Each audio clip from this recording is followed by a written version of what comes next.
Welcome, everybody, to the show. Joining us is my co-host and fellow traveler, Dan, the Dan Noodles man, the Haywood Floyd of Wargaming. And as our very special guest, the long-awaited Mr. Maurice Suckling. Thank you. Or should I call you Dr. Maurice Suckling, actually? No, Maurice is fine. Thank you. Okay, great. Maurice, good. I wouldn't want to overstep. I'd like to say something, Artie. I'd like to say something. My nemesis, Danny Seckery. Do you know where he lives? No, I don't, actually. Yeah. That doesn't mean he hasn't told me. That means I don't remember that he told me. Right. When you get his address, please let me know because someone has to go to him a visit. Danny, check your packages carefully when they arrive. Is all I have to say. So, Maurice, you have a title Rebellion Britannia up for P500 with GMT, and you have a mountain of other projects in the works. Second only to Herman Luttman, David Thompson, and Sam London, as far as I'm aware. But let's talk about Rebellion Britannia. What it is about the Britons rebelling against the Romans, correct? Yes, yeah. Let me also add Brian Train. I think also is a big heavy producer of stuff as well. Yeah, I do not have any visibility on what Brian is working on now. You sent me a list. Yeah, but Brian's a fellow stoner. I mean Canadian.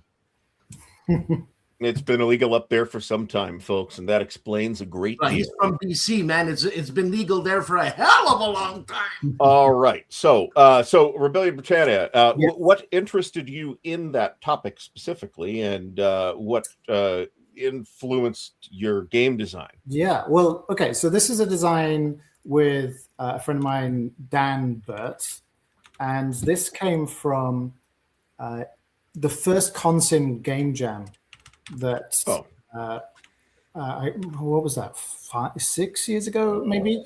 So we were given 72 hours to make a game. The basic brief was take a coin game and a pre-existing coin game and rework it, work with the existing board, but then I think unrestricted number of stickers that you could apply to the board to change it, and I think working with the pre-existing component set, wooden pieces. And so not a lot of time to put something together. Dan and I chose a topic that was small enough that we thought that we could reasonably do the requisite amount of research to put it together and then make some sort of design. And so we designed something on Boudica's Rebellion, which so that was a concentrated, discrete time span, and so just taking part in the game jam is really what led to that design. I teach games here. I'm at RPI in upstate New York, and I didn't want to set this sort of game jam type assignment without having actually done it myself. I'd never done a game jam. I'd never actually done an analog game jam. So I wanted to sort of make sure I could do it, kind of walk the walk before I just kind of talk the talk. So yeah, we did it. We turned it around in 3 days, and we did rather well, and were finalists. And then we kept talking to GMT afterwards about what we'd like to do with it, and it went through some more sort of iteration cycles.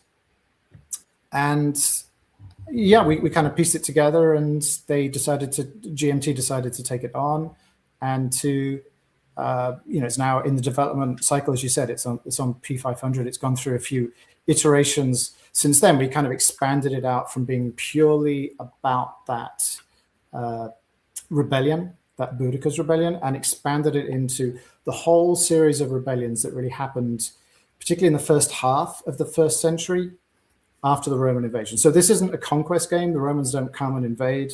That's often the story that we hear. This was a game that was trying to represent the kind of difficulty that Roman legions had in actually keeping everyone suppressed. Like, it wasn't the case that the Romans arrived, they defeated the Britons, and the Britons went, "Oh, okay, we give up.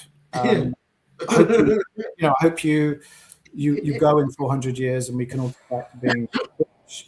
we wanted to tell the story, which it's not just Boudica, it's also other tribes, particularly the Siluries, who were constantly a pain in the backside for the Roman legions. And so we wanted to create a game that would sort of point to this kind of huge problem that the Romans had, and they couldn't solve it by simply marching legions into places. In fact, marching a legion into a place, far from solving the problem, might actually exacerbate the problem and make it far worse. And so, Romans couldn't combat guerrilla warfare by just more troops. That would make it worse often. So they had to find other ways around how to suppress and control. Well, yeah, Maurice, they gave them the toilets. Come on. Dan is an aficionado of the commode, as the audience will recognize. So. Well, Dan will know that this is where we get the expression "the wrong end of the stick" from, because this is sticks. I didn't know that. Well, that's why I'm on the show. That's great. Yes, I love it. That makes me think that the game may have broader. I mean, the topic's certainly broader, I think, than just covering Boudica's rebellion, which is going to be the most famous one and certainly the most romanticized. Which is, I think, kind of cool, actually. Yeah, and I can't think of another game that has done any such thing. I think we're in a period where lots of designers and lots of publishers are now just starting to understand how we can tell other sort of less conventional stories. So I think that coin games, of course, Volko, Ronke's, of course, Volko. He's not the instigator of this. This stuff has a long history. In fact, I mentioned Brian Train earlier. He's significant in this kind of tradition of looking at irregular warfare and insurrections and so on. But coin really kind of gave it real vertical takeoff. And I think lots of designers and publishers have started to understand the kinds of game design tools that we now have to be able to tell stories that are often forgotten because they're just not as sort of immediately they're just not as sexy as kind of the battles and the kind of the military history that a lot of the hobby space gets really attracted Maurice, to. I want to comment on that. So you're a shit. Well, before we do that, I'll point out we have Mark Herman in the house tonight. Mark, thanks for coming in. No disrespect was intended. You are in your own category of one. So, what were you saying, Dan? Now he locked up. So I guess I can ask a question. So you have done extensive work, from what I understand, in the video game business. Did you grow up playing games with a family that played games? Or I did, yeah. I actually grew up, but I grew up playing board games. So Kingmaker, I think, is really the game. I was going to say, you're an Avalon Hill fan, eh? Well, sort of. I'm just a bit too young to have really caught that. The game that really caught my imagination from them was just really at the sort of the tail end of what they were doing, and it was Hitler's War, which I thought was quite an unconventional game for Avalon Hill. It had some unusual design features. So movement across anywhere that you owned was free. So you could kind of reformulate your army compositions. It had very limited numbers of units. It only really had, I think, 12 armies on each side. There were three sides: the Soviets, the Allies, and the Western Allies, and the Axis powers. But it had this interesting system where you kind of dropped strength points into those armies. Quite unusual, quite unlike anything that I'd ever seen before. But it really appealed to me. I like the low unit density count on the board and some of the imaginative approaches that they had across other aspects of the design. I don't know if you want to tell us what video game company you worked for, but yeah. So let me jump back to that. So I grew up playing board games and was always fascinated particularly. What kind of board games, Maurice? What kind of board games? Well, so Kingmaker was one that we played a lot. Obviously it's difficult. I had two brothers, so difficult with it's not really a 3-player game, so that would normally end up kind of breaking down in the middle. Napoleon's Last Battles, the SPI box set, was one I played with my older brother. The Hitler's War game I just was talking about, I played that a lot. In fact, that was my first mod. I made a Tojo's War mod for it, and used to be able to buy those kind of hex sheets, and I designed a whole a game that was supposed to be integrated with Hitler's War. What age was that? I guess I was 12 or 13 when I. Jesus Christ! I'm not a genius. What the hell is going on? Why didn't I get those brains? I was designing games when I was probably 11 or 12, or maybe 10. I must have been 10 actually, because I had no idea what Dungeons and Dragons was, but I knew it was going to be awesome. Right. So I just got off of potty training at 12. For God's sake. Well, Dan's back on the potty training now. I don't know if you've all heard. Maurice, what's in back of you? Is that a State of Siege game?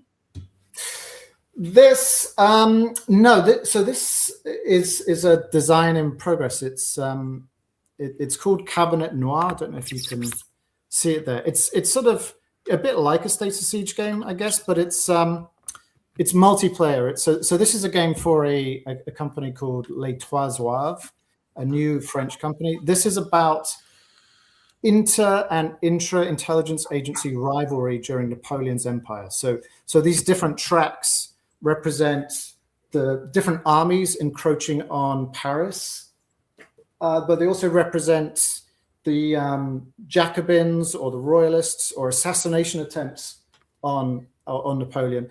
And you play as, well, one of the diplomats, so maybe Talleyrand or Fouché or people like that, and you're trying to make sure that you survive by betting on the right horse who's going to win the Napoleonic Wars, who could actually be France, and you're trying to make sure that you come out on top. And so it's a sort of survival deception game based on sort of managing information and risk management, really, to kind of balance out different probabilities to make sure that you come out ahead. And that's the basic idea. You can have my non-existent money when it no longer becomes non-existent. That sounds amazing, actually. And it reminds me, well, it makes me want to bring up, I should say, your recent game, Crisis 1914 from Worthington, which I have not had a chance to play and unfortunately can't afford now. But that looks like that's a very intriguing topic, and it sounds like there might maybe be some overlap between the design processes. So I suppose, and let me jump back. I'll jump back to your video games question in a moment. But yes, I suppose there's an overlap insofar as I'm increasingly interested in these sort of more, I guess, sort of like I was saying earlier, really, these topics that are often neglected. And obviously World War I has been lots of people designed games on World War I at all different kind of levels, strategic, operational, and tactical, and so on. And really, from a very early age, when I first played Diplomacy, I was fascinated in the sort of tensions that were boiling up prior to World War I. And I just couldn't, for a long time, for like 30-something years, figure out how to do that, how to make a game about it. And a few years ago, I finally figured it out after many years of trying and failing. They just kept turning into war games, really.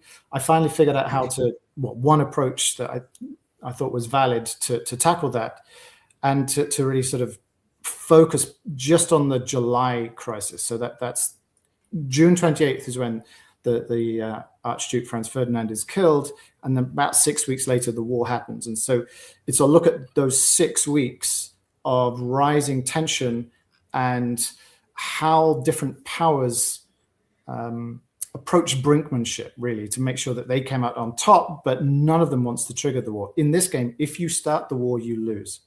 So I wanted to model that kind of brinkmanship and the fact that you're always looking over your shoulder, making sure that you're sort of diplomatically coming out on top. but not pushing things too far so that you end up causing other people to mobilize, in which case you started the war, so you lose. So I suppose there's a similarity in that I'm just drawn to these topics that are just generally less traveled. And I think that it's only recently that I've understood really how to do it, kind of what the design tools are. And we're talking about Crusader Kingdom, is that right? Talking about Crisis 1940. Oh, Crisis. Okay. Is it up on Worthington? I'm trying to check it out. Yeah. It's came out 2024, I think. I think so. That sounds right. I'm supposed to know this stuff. I got it. Not necessarily off the top of my head. So back to video games. Did you have the chance to work on anything you might have played?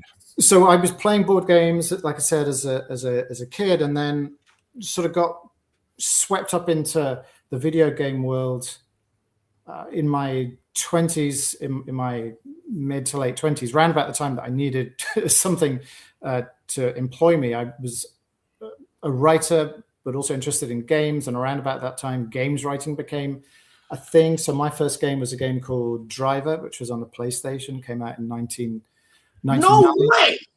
Yes. No way! Yes. Yeah. Did you play that, Dan? Yeah. Okay. I didn't.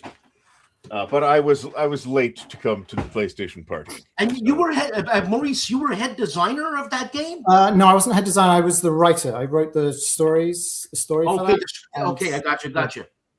And then, then I sort of spent 20 something years in video games, making most of the games in that Driver series, and I did some work on Civilization 6, and I worked on Borderlands, the pre-sequel. I was the narrative director for that game. We made that in Australia. Borderlands, the pre-sequel. Yeah. Oh my God, I love that. You were the guy who wrote all the stuff that the characters would say. So as narrative director, I had a team of, I think we had 3 writers on that project. And then we did the Claptastic Voyage, which is the DLC. So I was leading that team of writers with the pre-sequel. There was also, we were working with the studio Gearbox also in Dallas, with those guys as well. So so that's probably one of the biggest things. I did a bit of consultancy for Fortnite a few years ago. But so you have a twisted sense of humor, man. Well, thank you. I mean, just trying to appeal to give the people what they want. Not where I thought that was going, but since we haven't been demonetized yet, keep working on it, Dan. Have you played any like RPGs like Metal Gear Solid, like in your spare time, or no? I did play a bit of Metal Gear Solid. I did. So I had a 53rd level paladin in World of Warcraft. And back when, so this would have been like the early 2000s. I remember, I started doing a PhD, and I remember one night thinking, I can either have a 70th level paladin or a PhD. I guess I'll get the PhD. So too bad. Yeah. So. Yeah, you missed out on all the raid action. You missed out. But in service to the PhD. Holy cow! And what was your thesis on, man? So that was on plot structures. I did it on unconventional. We have a lot of that here. You guys, I don't know. This is the weed. That is where I thought that was going, folks. Well, come on, he opened it up, man. So did you say pot structures? Plot structures. So plot structures. Okay, that makes a great deal more sense, actually. Yeah, I thought it was like whatever. Yeah, well, that's to be fair to Dan. I heard that's what I kind of heard too. Well, that's what I heard, man. So you've been here in the States for a while, and is the teaching at RSI your like full-time gig at the moment? Yeah, RPI. Yeah, RPI is Thanks, Mike. Yeah, Rensselaer Polytechnic Institute. So yes, so I teach sort of a combination of undergraduate and some graduate courses, and my teaching is all to do with storytelling in games, or it's to do with I have a grad course right now on historical simulation games, looking at board games. Essentially, is the focus, looking at how we model history, and so everything that I do in my board game life and everything that I used to do in my video game life sort of comes now through my my job here. You know, and you have, of course, written a book on the subject of writing for video games as well. Yes, I did. I co-wrote that with a friend of mine and a co-writer on lots of games, Marek Walton. So that's, I think, the second edition probably was 2017, I think, was when the last edition of that came out. And most recently, I wrote the book Paper Time Machines, which is about critical game design and historical board games. So that was sort of serves as the textbook for this grad course on historical simulations, and just looking at trying to support the work in the classroom with some scholarly pretext and some scholarly just undergirding. Mm-hmm. Maurice, I just had a vision. Were you like were you like the little kid where the father took him around Europe like Leopold Mozart did with little Wolfie? He took him around whatever the hell he was from, Europe, and showed him off because the kid was a genius. Why do you come off like that? Like, well, I'm not positive I detected the question in that, but well, it was a vision. It was a vision. But nevertheless, you know, Maurice is a smart fellow. Let's. But you've got like a huge pile of projects that you're working on, some of which may, not have publishers yet. You don't have to tell us who it is. Do you have a publisher for the thing behind you? This one, yeah. So that's Les Trois Zouaves, this new French. Oh, you said that. Yeah. So that's Yves Roig is the guy who's heading that up, who you might know. Yeah, I know of Yves. Yeah, so he did Gettysburg: A Time for Heroes, and I think he worked on Phalanx's Race to the Rhine, and he's done a few other bits and pieces. Brandywine is the game that they have on GameFound right now, which is working with that Gettysburg system. And so this is his new company the company is called the Three Kings or the Three Geese? Three Zouaves. The Three Zouaves. All I know is that it's the Three Zouaves. Yeah. What's a Zouave? I don't know if it's a reference to the Civil War regiments of Zouaves that were raised and were known for their colorful efforts. Yes. And before they were Civil War soldiers, they were just sort of French soldiers. So, they're a French publisher with a focus on French history, but not exclusively. They're also, looking at other topics, particularly American Civil War. But I expect them to kind of lean towards French history in general. Well, I wouldn't be shocked. Maurice, what's a side thing that you do that's not game related, or is it you're just taken by all the work the time is put into teaching and stuff? There's over 5,000 board games come out a year, so it's hard to stay on top of what's going on. And just in our little niche space of historical board games, I try and stay as in touch with that as I can, kind of understanding who's doing what's coming out and what's interesting. So that does chew up a lot of my time. When I'm not teaching here, I'm researching, and in my situation, game design actually is part of my research profile, or I'm writing books on various things. But I also have two quite small children, so I do a lot of that, and that's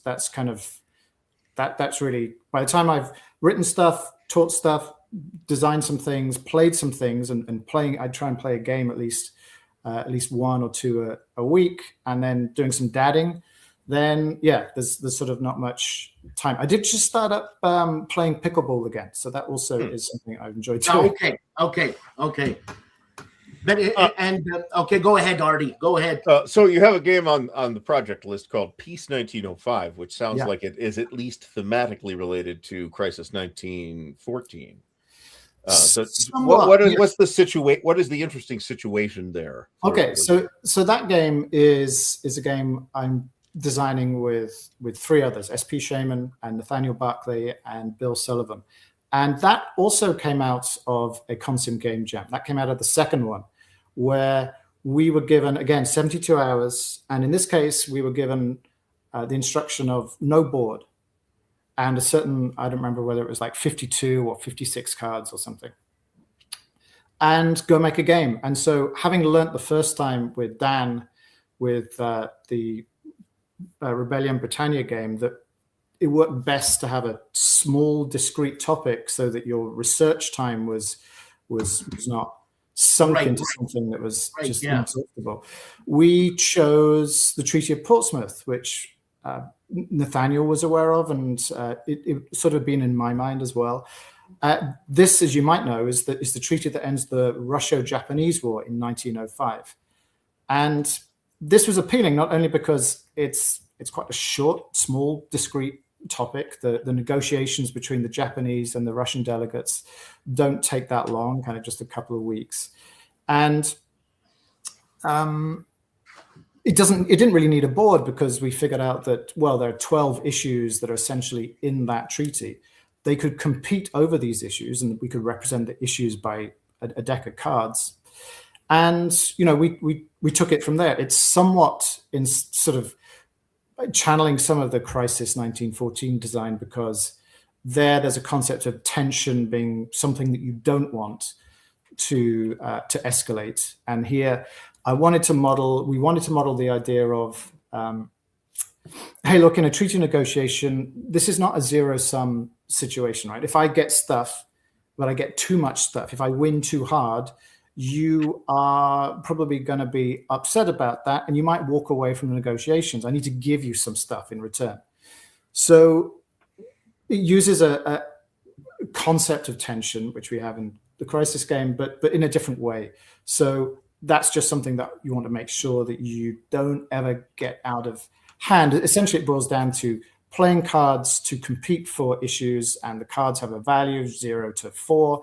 A 4 is the most. A 4 means I'm threatening you. I play this card on an issue. It's worth 4 points, means I really want it.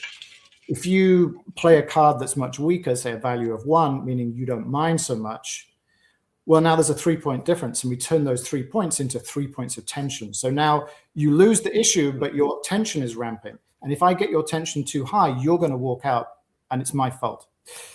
And this design is also, I saw Mark was on the chat. This Mark Herman was on the chat. So this design also comes partly inspired by Churchill, which I just loved as a game concept, and was also one of these games that really, I thought, started to show, if not this hobby space, certainly me, that there were all kinds of things that we could be tackling. Maurice, can I interject here? Because I'm flipping out here.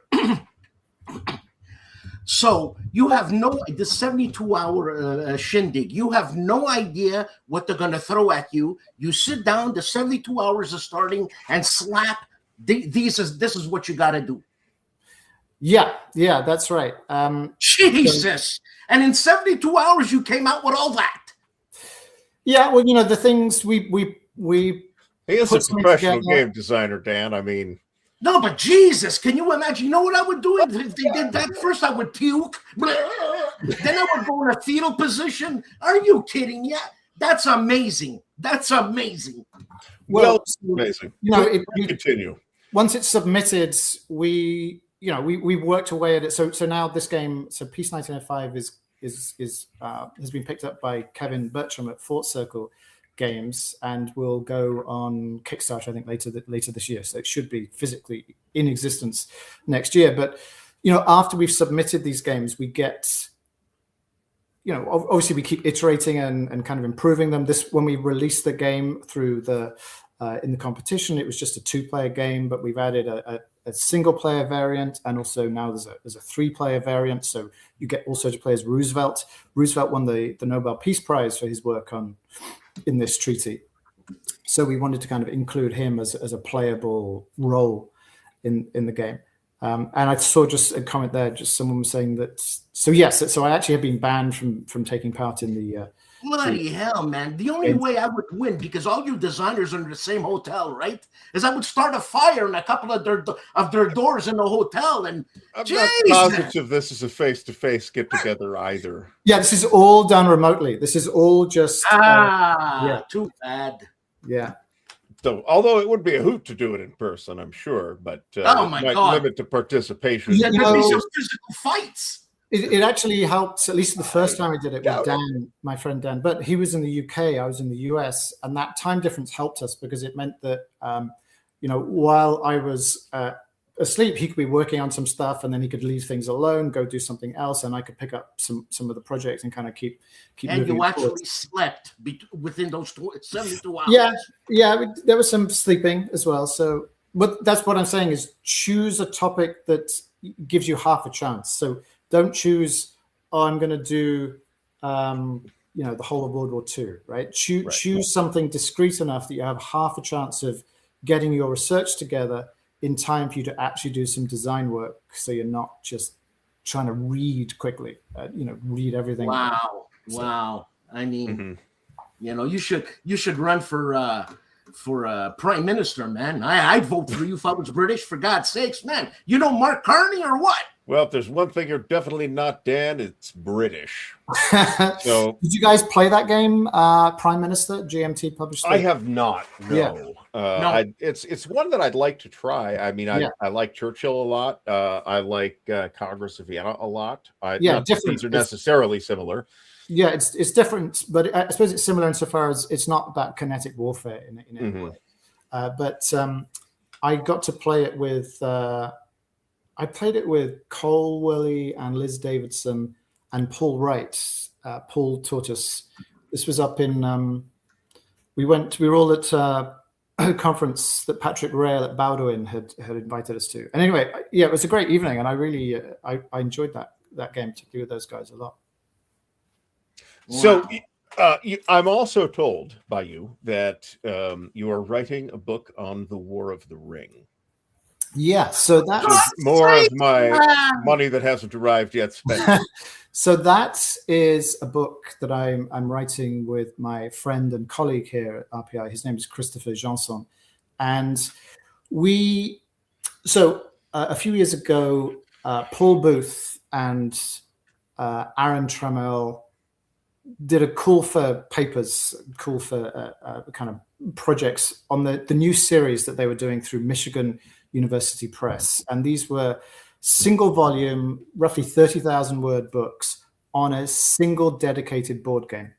The first in that series is on Catan. It's called Unsettling Catan, and I'm not quite sure when it's out. But so we decided, let's do War of the Ring. And so we really kind of played the game for about 2 years before we really actually sat down and figured out what we wanted to write. But it's now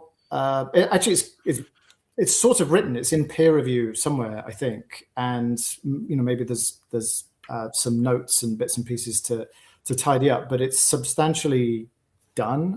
I think. What was fascinating about that was that in the process of playing the game, I don't know if either of you really know that game well. I've played a couple of times. The old Avalon Hill game. Is that the one we're talking about? So this is about the Ares game. That's okay, got it. Yeah, Rainer Knizia? Knizia? No. No. This is 3 Italian designers. So there's lots of games on Lord of the Rings. So Rainer Knizia's Lord of the Rings is. Anytime there's a game Dan is unfamiliar with, he just assumes that it's by Mark Herman, Greg Smith, or Rainer Knizia. Hey, man, I'm going to hit one of them. It's a 33% chance. Well, you haven't figured out David Thompson yet, though. That's your problem. Mm-hmm. So your math is off. So that's it has certain similarities with the old SPI War of the Ring. Oh, but SPI, that's right. Yeah. That Knizia game is super interesting because it's one of the first games that really showed people how to do co-op games. It really was a precursor to Pandemic. Really? It's a game that was, so you only play as the Fellowship. The ring, Sauron is represented by the game system, and it's a good fun game. I think it's still kind of comes out from time to time, and I get to play it, and I enjoyed it. This War of the Ring game fixed some of the problems of that SPI design. Like you could camp out in Mordor and not go off and battle. And anyway, it's got this great sort of hidden movement concepts, so that you can physically see where Frodo and Sam are on the board, but you can't. Well, you can see where they might be, but you don't know exactly where they are. So it's just a really neat design concept that's at the heart of that. But when Chris and I were playing this game, we sort of came to realize that it taught us more about the book than we had really sort of perceived when we read the book. So the design really forces you to think about how deliberative the whole game is, like how much in that story is about people stopping and thinking and contemplating, do we do this or do we do that? It has action dice in it, right, which determine what you can do in a move. So you roll a whole lot of dice, and they tell you the various different things you can do, and you have cards that you can use in different ways. And so it's pretty dynamic. You don't just sort of, you don't even go just my turn, your turn. It sort of has some dynamism in there. And in the process of that, it made us realize that actually, a lot of Tolkien scholars haven't really picked up yet, as far as we can tell, on how much deliberation there is at the heart of the Lord of the Rings itself. The Council of Elrond is like 30 pages in itself. And it's not the only thing. Just like there's so many moments where Frodo's like, I don't know, what do I do about Gollum? Do I let him go? Do I put him on a rope? I don't know whether to trust him or not. The game, the book keeps stopping and asking these questions of the reader, like through the characters, like, should I trust this person, or how do we react to this? And that's actually really beautifully represented through the game systems. And we didn't realize that until we spent a couple of years playing the game and thinking about it. And so you're talking about the SPI game, is that right? No, the Ares game. No, I'm talking about the Ares game. So we did play that game. We did play the SPI game in the process of doing our research on this. So I could understand more about the provenance of the Ares game and how it came to pass, and ways in which those designers cited it, and they'd obviously played it, and it took certain things, but evolved them, and I thought iterated on them well. Go check it out, because it's a tremendously well-regarded game. It's super high. So you'd recommend it? You'd recommend that game? So it depends what you like. I've played it. But I would say that if you don't mind a game that takes a while, you don't mind a game that is not always straightforward when it comes to the rules, it's tremendously satisfying. It is a really, to me, it's a highly regarded game that does a very good job of representing key aspects of the book. If you like Lord of the Rings, that's a great game. And it is. What's the learning curve in terms of for the rules? Best to have somebody teach you how to play. Yeah, there's some Let's Plays. It's a game that even after we played sort of 10, 12 times, we would still go to the rules and go, I didn't know about that. So it's got lots of these little quirky bits that it's sort of easy to forget. And, in some ways they're sort of a little inelegant. And the designer in me kind of keeps thinking, we'll just maybe shade that bit off and kind of refine that. But actually, they all there's a reason why they're there, and that it shouldn't really be tinkered with, not by me at least. So it's a little bumpy. It's a little bumpy. Watch some Let's Plays, as Gary says. Just get someone. You really want someone to kind of walk you through it when you first play it, because you can get a little lost in it. Yay or nay on the expansions? I haven't played all of them, and those that I have played, I've enjoyed. I don't know that they're necessary, really. Like the base game works well enough. I don't play that game and think what I really need is more stuff. Else. Yeah. So they're good. I do keep coming back to the base game because it works.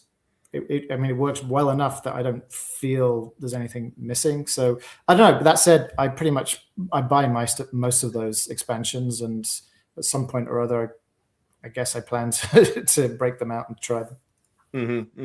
Well, that's a super exciting project as a huge Tolkien nerd that I am.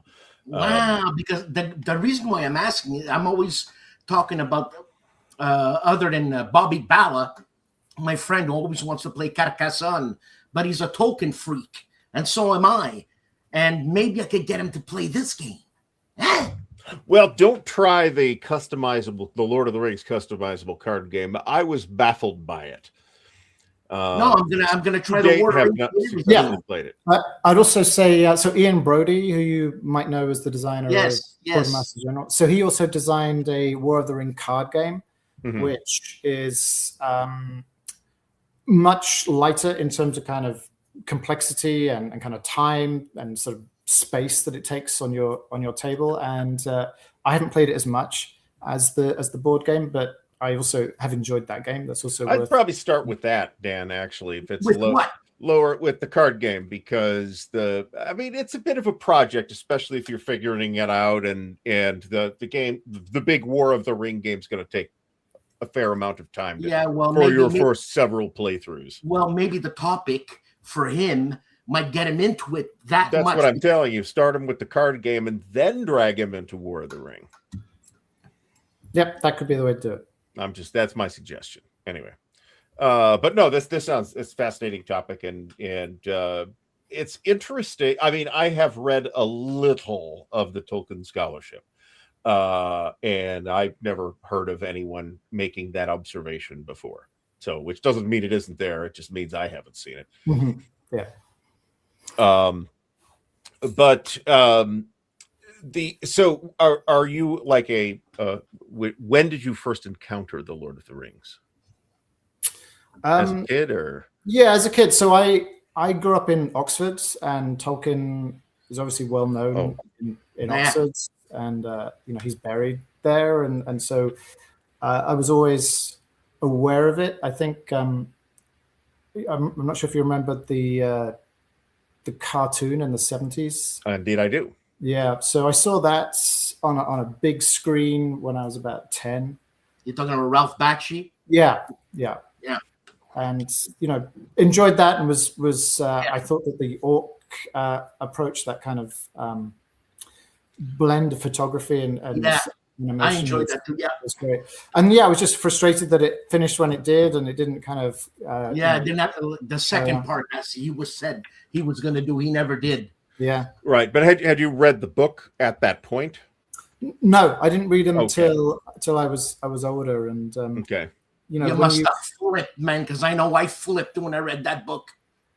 It was, so growing up in Oxfordshire, the Shire definitely kind of felt like he was talking about, to me, obviously it's not that clear cut, but it felt to me like he was talking about Oxfordshire and some of the sort of local sites like Wayland Smithy, these kind of little old sort of Saxon burial grounds and what have you. So it felt very evocative, kind of reading. So you're talking about the chapter of the Barrow Whites. So that made me feel like he was talking about some of that those old. That's too cool, man. Ancient topographies, yeah. Mm-hmm. So you've also recently published, and I think this is probably a couple of years old now too, a book on a critical design of historical board games. Yeah, so that's what I was talking about earlier. So paper time machines. Mm-hmm. So that was last year, I think. Okay, it came out, and so that's the one I've been using as a focal point for this grad course to try and demonstrates that there's some scholarly rigor behind games, and often I'll talk about historical games as models, because I think that it's a way of people trying to hopefully a way of people perceiving that some academic value in what we do, and that there's a way of trying to understand systems and to present them. And we don't think anything strange about a physicist or a biologist modeling reality, and I think that's something that historians can do, with all sorts of caveats about quite how accurate, for want of a better word, it might be. But I think it's a powerful way of thinking about the world to try and just sort of explain that. So there's a Franz Kafka short story which I really like. It's about a paragraph long, and it's called the Top, and it's about a philosopher who is transfixed by a spinning top, and he goes to a beach and he watches it. These kids are playing with it, and he goes closer every day. He has this notion that if he can understand this top, he'll understand everything in the universe. And he's transfixed by it, and he keeps moving closer to it. And one day he moves so close to it that he picks it up, whereupon it stops spinning and he loses all interest in it. Now, the point being that games are processes, are systems in process, right? They're things in motion. And so therefore, I think they're very good tools for teaching people about history, which are system process. And once you stop and you kind of analyze it, and you're looking out from the system, from outside the system looking in, well, it's a different thing. It's not in motion anymore. And so games are a good way of showing people how it feels to be in these systems, which is a different thing from kind of looking at them cold and sort of like in a post-mortem kind of context, right? So that's why I want my historians to be playing games so they can feel it, so they can feel, it's one thing to sort of look at JFK and the Cuban Missile Crisis and say, well, clearly this and clearly that and clearly something else. Clearly. Play it in that situation, and all right, you can't replicate exactly what was going on, but and nor would you want to, but you can give them some experience that I think might get them closer to what it felt like than purely just reading stuff. In education, I quite often say that the worst way you can get someone to learn something is by lecturing at them. So a better way might be to put them in a game context and get them feeling stuff. Now they're feeling these systems in process, these systems in motion, they're experiencing them. And I think that they can probably learn something more from that. That's not to say that we don't need to do lectures anymore and people shouldn't read, they should just play games. But I think that it's a valid addition, a significant addition to what they can, how people can learn. And as you'll of course be aware, that physicists do construct toy models sometimes to boil problems down to their fundamental essence so that they can see what that tells them. This sounds very related to me, and it can't hurt that historical games have some, a connection to an academic discipline as well. I hope so. Yeah, I mean, that's sort of the idea of my job. So I'm trying to show that it's a valid thing, and that people haven't accidentally employed me. Right. And right. Maurice, do you ever get inspired by non-historical games? Yeah. So I'm working right now on a few different things. One is a storytelling game on Herman Melville's Bartleby the Scrivener. So so I don't know if you know that story, but he's kind of a curious character who just keeps saying, I would prefer not to, and doesn't want to disclose what's going on. So I'm working on that. I'm working again with Les Trois Zouaves. I'm working on an adaptation right now with Chris Johnson on The Man in the Iron Mask. And I'm working with Phalanx on a Camelot game. So I often take stuff from literature as well, which, in the case of The Man in the Iron Mask, that's sort of a blend of literature and some history. But I guess Camelot also has some history that's blended with other mythologies and literature. But yeah, literature is also a great source of inspiration. And do you enjoy movies, like films? Yes, yeah. I did a couple of years ago. I wrote a movie that appeared in Belgian cinemas on. Well, they were called the Buck Riders. People who were it's sort of a combination of Robin Hood story, sort of with people who would take from the rich and give to the poor, but it's also blended in with other myths of these people who were maybe riding on winged goats with the devil. And so yeah, I wrote a movie on that. And can we see that movie anywhere? I don't YouTube? know where you can see it. It's not in English. It's just in Flemish. I didn't write it in Flemish. I wrote it in English, and it got translated. So yeah, I don't know how to see that. I've not actually seen it yet. So Okay. yeah. So excuse me. I have something in my throat. Anyway, it's ice.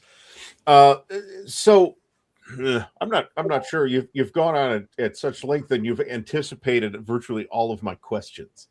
So and when you haven't, Dan has caused me to forget my questions. Oh, take that, Artie. Yeah. So you've also got Hidden Strike Cold War coming up. Now, that is a series game, right? Yeah. So I'm not sure how long ago. Maybe 4 or 5 years ago. 4 years ago. Yeah, Hidden Strike. Yeah, American Revolution came out. Mm-hmm. That was a sort of a combination of different modes. So that was a game I designed with Dorian Richard. Mm-hmm. And yeah, it was some of the modes were, so one of the modes was purely co-op. One of them had a traitor mode in it. One of them was a solo game.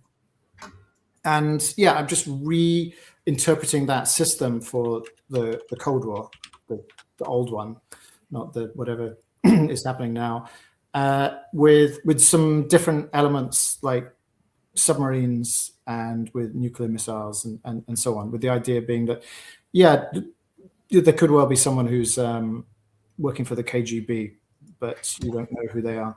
So it's Dan. Yeah, so that's with Worthington. I don't quite know what the timeline is on that. Maybe this year or maybe next year. So yeah, that sounds intriguing as well. I mean, we have an extremely popular Cold War game, possibly the most popular game in or adjacent to our hobby. And I have been a little surprised. I feel like I'm surprised we haven't seen more Cold War games, actually. Mm-hmm. Well, Jason and Ananda did such a good job on Twilight Struggle that it sort of, I guess, puts off a lot of far more sensible designers. Redundant?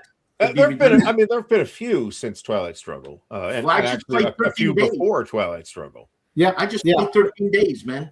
Yeah. So I wouldn't have approached it really unless I had the.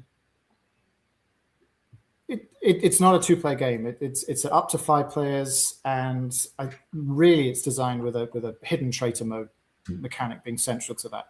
So if I hadn't got that, I wouldn't want to design a 2-player game on that topic, because where do you go? I mean, also the Twilight Struggle sort of franchise now is expanding further, and so. It's such a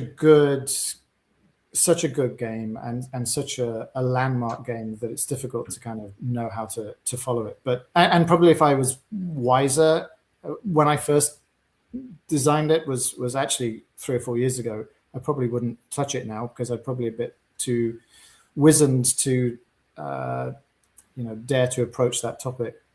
What is a game concept or idea or topic that you would like to design a game about, but it's just never actually made no work has been put into it whatsoever yet?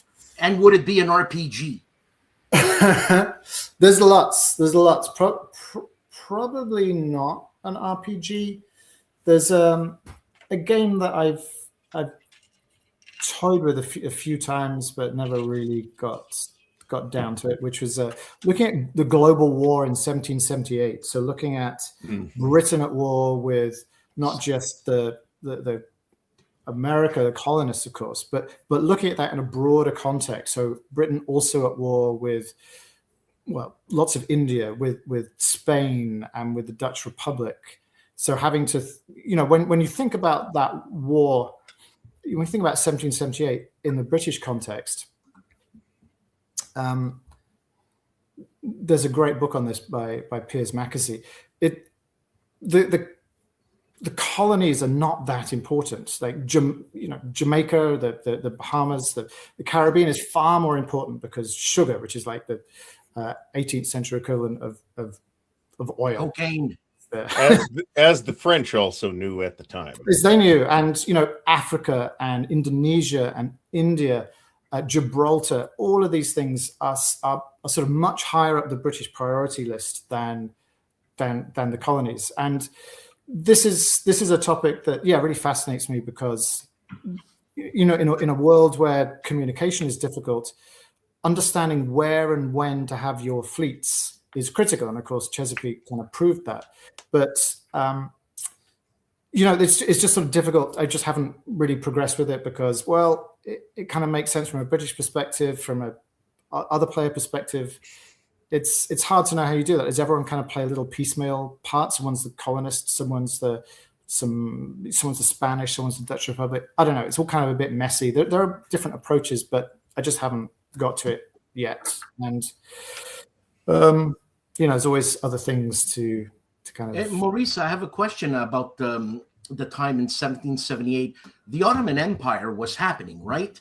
And I don't remember ever hearing about their influence in what you're talking about, 1778. Did they participate in anything? Well, participate. Did they care about North America type thing? Is that what it was? I don't think so. No, they're not.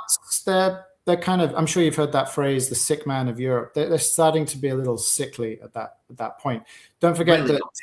So when a few years later, Napoleon is in Egypt and basically kind of takes Egypt off of the Ottoman Empire. The Ottomans are not really able to resist much, and they're essentially just sort of holding things together, but they're not really in any.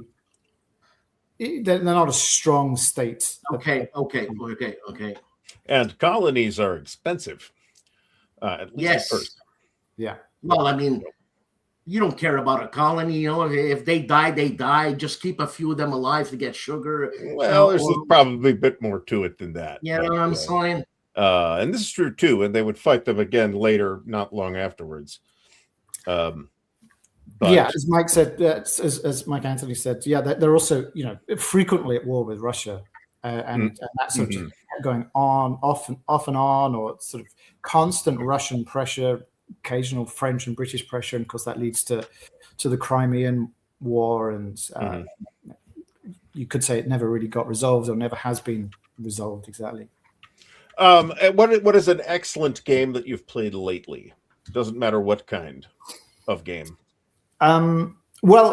Just the other week we played Quartermaster General, the second. That's Ian Brody, is that right? Yeah, we played that in grad class because I think it's just a beautiful design and covers that war. It covers the whole war in 90 minutes. I mean that's quite an achievement, and that plays up to six players. And it's not a new game. The second edition's I guess only been out a couple of years, but a really fantastic game, and one of the games when that first edition came out that really got me back into the hobby in a big way. I thought it was a beautiful design execution. I loved the low unit counts. The simple, just sort of play a card is essentially what happens in a turn. Your whole state, your state's resources are just reflected in that single deck of cards. When that's depleted, that's it. You can't really do anything. And I think it's just a beautiful game, and I happily go back to that many times. I particularly like the 1914 version of that design too. I keep hearing that. I have only played the original World War II version, and I have no idea whether the second edition is significantly different or not. I keep hearing that the 1914 one is amazing, however. Yeah, lots of people seem to like that. Just there's an attrition concept in there that does make it feel like it's kind of working, because it is just you're playing cards you're losing your cards, but because it has an attrition icon on it, but at the same time, you know that you're taking cards out of someone else's deck too, so it's kind of hurting you a bit and hurting someone else, hopefully a little bit more. And it's just a great thematic addition to the series. All right, we're going to close, folks, with a question from our good friend Harold Buchanan. Do you have a war game club at? Not a war game club. We do have a games club. Well, in fact, there's a few different ones. There's a board game club that isn't just exclusively war games. There's also a game development club. So I'm housed by the Department of Games and Experiential Media, and so most of these students are people who aspire to make games professionally, and so yeah, that's kind of a whole. So all these game clubs, they all have a stock bar. That's I don't know. Not in Ohio, I tell you. Yeah, that. this is the US, and I don't. I keep thinking, I thought England. Yeah, well. No. Anyway, if they were in the UK, they would. Yeah. Much more plausible, I'd say. So, Maurice, thanks so much for joining us this evening. This has been a tremendous pleasure. I would be delighted to have you back on at any time if you have a specific project you'd like to work on or talk about, or I would love to have you on for a lengthy interview about game design. And Maurice, don't leave when Artie throws us out. But I am doing so now, folks. You don't have to go home, but you can't stay here. So everybody have a great rest of the night. We'll see you all again soon.